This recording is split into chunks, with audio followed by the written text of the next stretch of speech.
What is it, Akechi? Are you feeling okay? Hold on a moment. Have my deepest thanks. I must disagree. No. What? Wait, I can't oppose this. understand. Okay, really? Very well. I see. Delicious pancakes. Yeah. Guess it's that time, eh? Delicious pancakes, delicious pancakes, delicious pancakes, delicious pancakes, delicious pancakes, delicious pancakes, delicious pancakes. Now that's delicious pancakes. Oh well, guess it's time to return to the series. I don't even know why I bother. I mean, in the last video, just look at what I had to do. All because they can't tell that's not skin. And then they are out here telling people I stopped uploading unless they hit the bell. I mean, why me? No complaining. Okay, I'm sorry, Anne. Pachinko. Yeah. So, anyway, last time we got the fluffy Haru on our team, but unfortunately, her father died to the mysterious person in the black mask. And now the people behind the scenes have used this to tell the public that we killed him. Someone tampered with the fan site and is manipulating the public to turn everyone against the Phantom Thieves. Now, as we know, Mr. SRU Director is pretty much the guy doing all of this, obeying orders from his boss, and now he gives Sei charge of the case to arrest someone as the Phantom Thieves. Sei accepts this with vigor, as she believes this will be the one thing to get her the promotion she worked so hard for. However, since we are school students, we have to do high school things for the school festival. And Makoto asks us to help count the student votes as to who will be the special guest for the festival. First place is Goro Akechi. I mean, it's the same in real life too. What? Akechi? I know, Ryuji, you should have won easily. What are you staring at your phone like that for? Oh, are you going through a breakup? Damn it, dude, I don't have any breakups. I mean, sure, this means I'm dating like 5 women now. I mean, wait. Was it 6? Anyway, just stop interfering. So back at our headquarters, which by the way, thank you for not using the walkway anymore. Alright. Makoto says Sei told her that she's investigating us, but has been quiet on the details, and to counter this, that we should in fact probably ask Akechi for info, as he was her partner, and we can use the cover of him being a guest at the school festival. Makes sense. And after a few more days at school, we return home to see... Honey, I'm home. What? Already? You're back awfully late.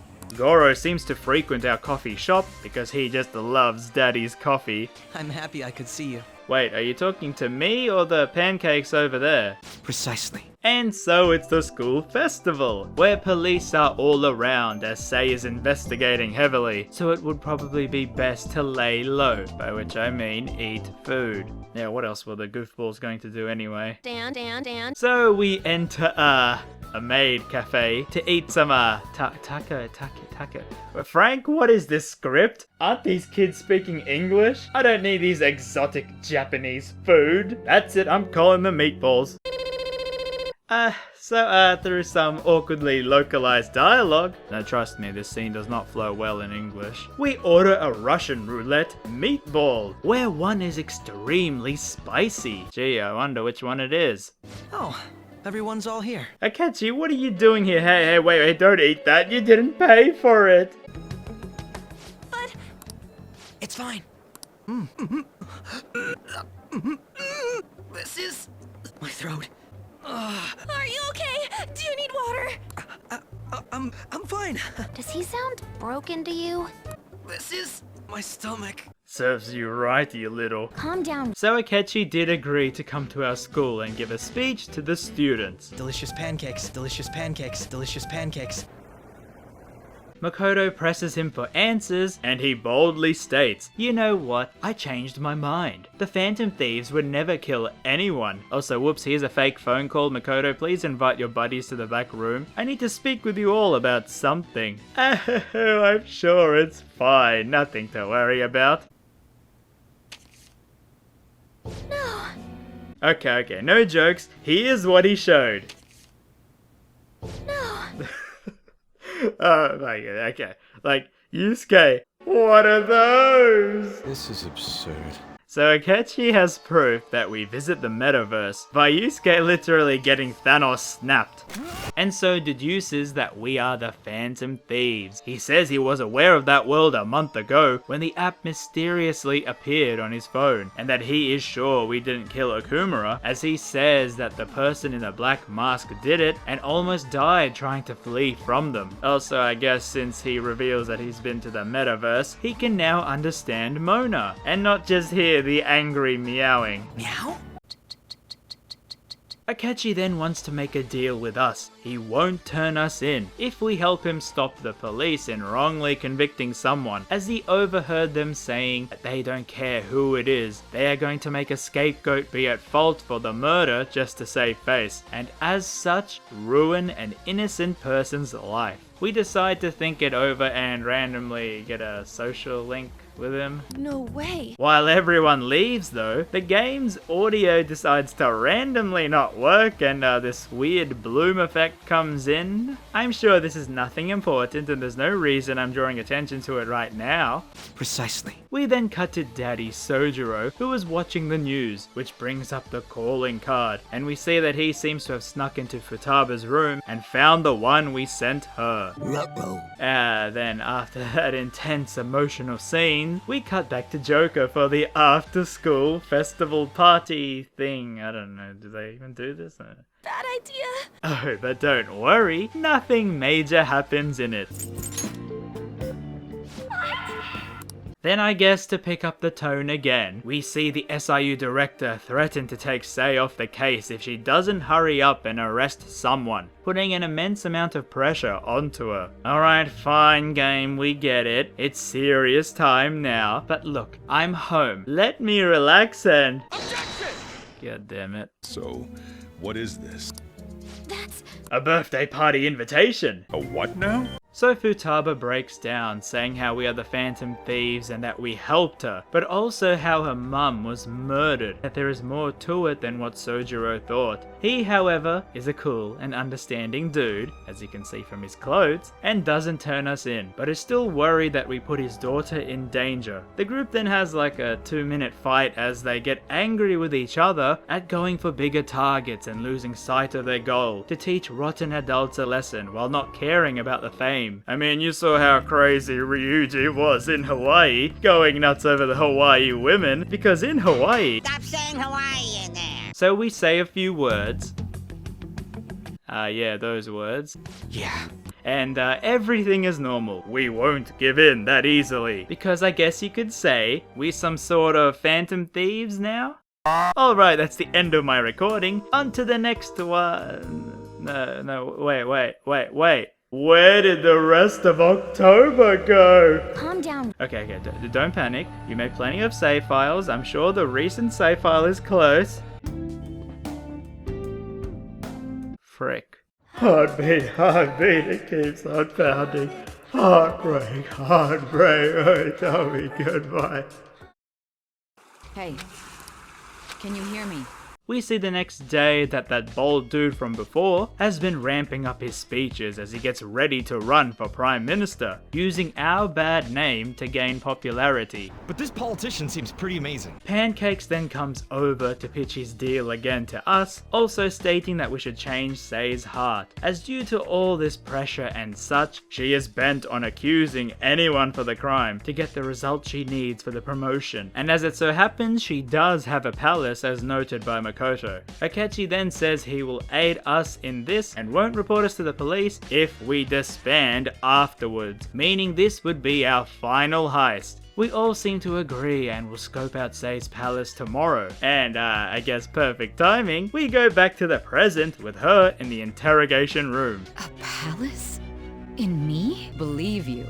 No. Sei still doesn't believe us, but is getting very, very close to it, as she does recall Akechi acting different around the time he told us he got his persona. So I guess telling her about the bit of changing her heart should be the final push we need to convince her to believe us. Anyway, in the past, we call Futaba for a favor. Morgana needs information on Sei to help inside the palace in case anything unexpected comes up. I can look up more, you know. Stuff like her repertoire of underwear. And then Morgana asked her to look into something else, but what? Again, the voices are gone and the bloom effect is back? Precisely. So the next day, we arrive at the courthouse, which should be where her palace is. Pancakes, however, whips out his brand new iPhone 69, and this amazes Futaba, who is like a tech geek, remember? And also socially awkward. Luckily, Akechi doesn't mind, and we work on finding the key word for the palace. It must be a casino. I definitely see Sai-san in you. In me? And so we enter the casino, which kinda looks at odds with every single other building around here still looking normal. Right. Then, as usual, since Pancakes is joining our team, we have to give him a nickname. Perhaps Karasu will be best for me. Mate, that's Japanese. I told you before, this is an American video game. Why not go with Crow instead? Well, I mean, Pancakes would have been better, but okay. Great! We go in and see Crow's outfit, which takes inspiration from a certain someone. At Winston with a... Why? But who cares about that? Because I finally bought one DLC, the Persona 5 dancing outfits, which are my favorite ones that are not even in the dancing game. Huh? Really? Anyway, we sneak around clumsily and are spotted by Shadow Sei. It's going up. She's like, mate, are you even Phantom Thieves? If you want the treasure, make your way to the top. Then she teleports to an elevator, leaving us stuck down here. Pancake says we need to find a membership card to enter, as we should treat this place like an actual casino. Well, until Mr. Naked Leopard Man appears. Oh, but don't worry, Pancake's here, unsurprisingly, is very broken. Oh, I can't wait for him to carry us in the late game. I concur. Now then, with that, I guess it's a good time to talk about the palace, and how the music is absolutely amazing, my favorite song in Persona 5, but the dungeon is really long, like really long. So the way it works is that each floor has one gimmick to move on. Like here is to find a key card, but ahead it's like play these mini games to win coins to get enough to enter, and so on. We do that to the final floor, where we can't enter because we don't have a reservation. And like before with Madarame, it's one of those things where in the real world, Sei needs to see us in the courthouse to let us into her metaverse. Oh, and I didn't come up with this idea. Pancakes did, cause you know, he's an actual detective. You really are an ace detective. And so we see her at her job. She spots us, and now we can head to the final floor with Shadow Sei. And after some mini bosses, we reach the treasure spot and head back to send the calling card. Now I want to bring this up because here is really where it becomes apparent at how repetitive some days can be, since the game now gives you so much time to level up the confidence as you are now reaching end game. I guess if you don't have too many favorite characters, this can be seen as tedious for some. Not for me, however. Me? Some highlights of my time would be finally starting Anne's confidant, growing weed with Haru, and maxing out Chihaya's confidant. Huh? I ain't sure how to respond to that. Wait a minute. She has a Texan accent?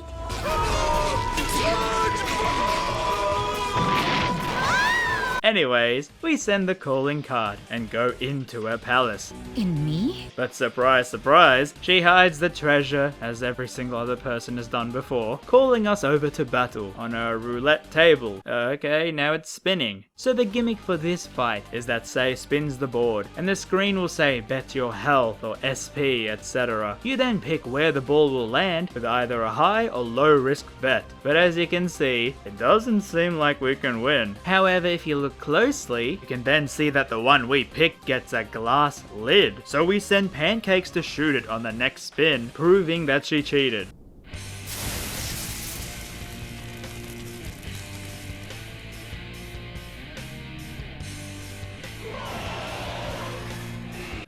So we get a normal battle with her demon form, and easily win. We then grab the treasure, a briefcase. The briefcase! When all of a sudden, a huge number of enemies randomly appear outside and start to close in. This seems very odd, but we, as the suave, manly hero, say we will be the distraction to let everyone flee. This then leads into the opening cutscene, you know, the one that has Joker grinning that every single YouTuber uses as a thumbnail, to that scene where Joker breaks his bones.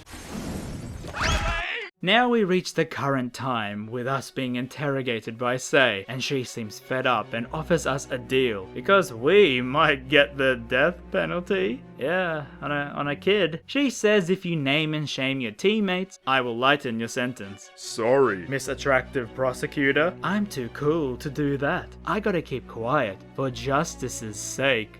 Then tell me, what is this justice you speak of? He's the protagonist of the fourth Ace Attorney game. What are you getting at? So, you know those scenes where the audio cut off? Well, guess it's a good time to bring up them again because the game just flashes these memories back. Audio and all. Conversation about pancakes, right? Yeah, okay, I'll explain it all later after this is over. So we sorta hint to say that we know who sold us out. The traitor in our group, the one in the black mask, the one who killed Okumura. But you know, since we are a silent protagonist, we just point to our phone and motion that she has to show it to that person. Guard's gun and committed suicide during his imprisonment. My god. You're referring to him, aren't you? Wait, are you saying Akechi? He's the traitor? No, this can't be. I mean, just look at the thumbnail in this video. See how happy he is? Wait, why is he evil? My apologies. Although, honestly, if you're watching this, I don't know how you could have avoided not knowing he's the traitor with the amount of pancake memes out there in the wild. Delicious pancakes. So yes, I'll go through this all in a bit, but we just tell Sei to give the phone to Akechi. I'll place my bet on you. Sei then leaves and sees Akechi coming in, as he is now appointed the chief of this investigation and will be interrogating us next. So it was you. You're the one who sold out the Phantom Thieves. So Akechi does reveal that he did sell us out to get us arrested, and now Sei must make the decision to believe our story and save us, including her sister, or let the police handle this. Akechi-kun, does this phone look familiar to you? Yes, that's why you're best girl. Me? Understandable. Foolish woman. So Pancakes comes in and, well, grabs the guard's gun, kills him, levels up our confidant, then kills us. Yeah, we are dead. Yeah, I'm not joking, we're dead. Oh, wait, what? Akechi then calls his master for a job well done, and goes and kills the SIU director after his master ordered him to tie up all loose ends. We cut back to Sei, who now gets a call on the phone from Alibaba, i.e. Futaba. She says how Akechi is going to kill us and that she needs to save us. But like, we're dead? So how will this help? We then get a cutscene where we see the thieves reacting to us getting captured, which then suddenly turns into bad news as Akechi tells the police to announce that we killed ourselves and are dead. But Best Boy says otherwise. Don't worry, it'll make sense soon. Because after some talk with Igor and the twins... This game is not over yet. God, why is his voice so hot? Why kill? We get some more elaboration on those flashbacks and how we planned everything, to then the next scene with us somehow alive in the cell, grinning like an idiot. And yes, like an idiot, because there's no one there. Why are you smiling, Joker? It's an empty room. I knew eating mac and cheese every single day was bad for your brain. Yep, got it. We then get another flashback where the Phantom Thieves discuss their plan to trap Akechi, and it's not voiced, so I'm like, Huh? Wait, what? Like, no joke, on my first playthrough, I was so stunned and confused at this part, and like, you kinda need voice acting to help explain it, but don't worry, after the next scene, I'll go through with it for you lovely viewers, because yes, surprise, surprise, we ain't dead. And so, with Sei and Sojiro, who acts as the blissful idiot, God, I can't keep up with any of this stuff. we get brought in from hiding to reunite with the thieves, as they then run through what happened. And yes, I'll admit, their explanation can be confusing with how fast it goes, and I still didn't understand a lot of it even rewatching it, because they kind of speed through it, so I'll explain it in my own way. It all started back years ago, before the dinosaurs. Wait, what? Oh, whoops, too far. So during our trip to the news TV station, you know, where I played this clip. Actually, sponsor-related product placements.